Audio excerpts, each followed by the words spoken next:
Take it away. If you're here, you probably want to play tennis this year, and that didn't happen. Okay. So these are the things you will need the first day of practice.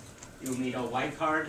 That's very important. Don't be the kid who waits 2 weeks to bring his white card, because everybody, well, my dad specifically hates that kid, and he will not want you on varsity. So you should have a tennis racket. If you're having trouble with that, you can talk to my dad or whatever. You can go out to Walmart and get a cheap one for $15, and that'll do you fine if it's the first time you've played. And if it's your second year and you're interested in getting a better racket, you can head out to Racket Corner, which is out in Omaha. Talk to the guy. I think his name's Joe. He's a very nice guy. He'll hook you up with some rackets to try, and hopefully you'll like them. You'll need athletic shoes. Don't show up in your Vans. Don't show up in Uggs, whatever. Just, and I highly recommend the shoes that are in the catalog. They're at a good price, and they'll get you through the season. You want tennis shorts with pockets. Nobody likes the guy who serves his first serve, misses it, and then has to go get another ball. That's really annoying. So wear shorts with pockets. That's something you should invest in if you haven't. It makes the match funner for everyone. A lot of our practices will be cold, especially starting out, maybe through the whole season. So wear sweatpants, wear hoodies, stuff like that. And also you just need to show up to practice. Otherwise, he's really not going to consider you for varsity or anything if you can't show up consistently. And a desire to improve, because a lot of us, I seen last year, when we get criticized by one of our coaches, we tend to get a little defensive about it. But the truth is, they know a lot more about tennis than we do. At least my dad does. And so,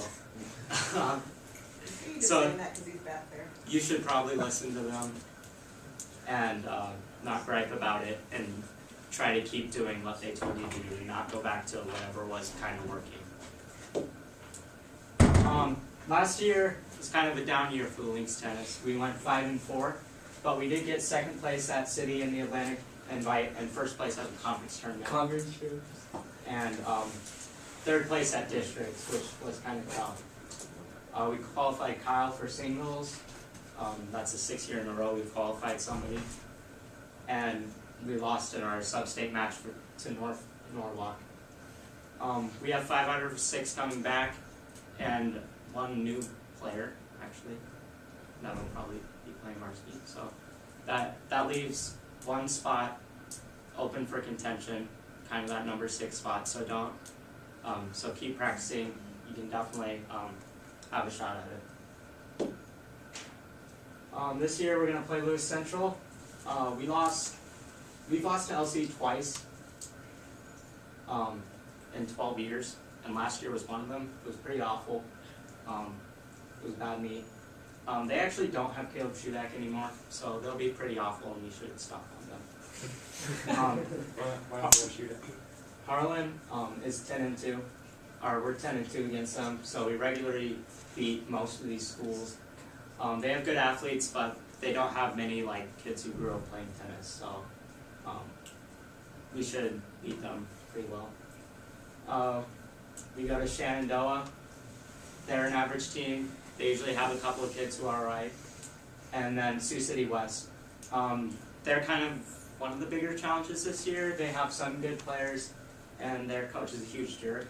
So, yeah, we have to crush them. Sioux City East. They're awful. Bishop, they're kind of jerks because they like to cancel. As you can see, we're 6-0 against them. We've canceled 4 meets against them because it's too dark or too slippery or something. They're just scared for us. North is a pretty good team. They lost a couple players, but they're always okay. So that'll be a good match there. TJ is pretty bad, and Glenwood's another team that could be really good. So you have to watch out for them. And then Carroll Kemper's a pretty decent team. Our varsity, top 6 are varsity, and 2 more will play at City. So top 8 will play at City, and top 6 will go to different varsity meets. If it's over at like somewhere like Glenwood, we'll take some JV kids on a bus or something. I don't know how many meets we're gonna do buses for. It'll be Harlan, Shenandoah, Carroll Kemper, at least 3. So that's at least 3, and then your city matches, you'll have a chance to plan. Especially if you're showing up to practice and showing up to those meets, you'll definitely get a chance to play. The ladder works pretty simple. If you beat someone ahead of you, you move up to their spot, and they move down 1 spot, and everyone else moves down 1 spot. You have to play a lot, not just at practice, especially if you're just starting out. If you want to move up, you should be playing on your own a little bit. And you can only challenge 5 spots ahead of you, just because, you know, I don't want David challenging me at the end.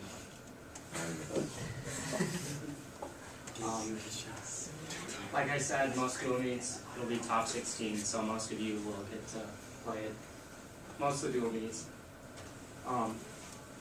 So the top 6 play, and then we'll like sprinkle in some doubles JV matches and some singles JV matches. It is possible that some of you won't get to play at meet, but it's not that likely. At the city meet, top 8, maybe the top 10 will play. Atlantic only top 6, conference top 6, districts top 6, and sub-state top 6. Pay attention to the announcements, especially with the crazy weather and stuff. Practice could get canceled, and it's possible to take varsity over to Hanscom some days over in Omaha to practice if it's bad out. That's it. No, it's not. We have 42 days till conference. We have 38 days till the city tournament, and we'll probably lose 2 or 3 of those days because of weather. So there's no time to waste.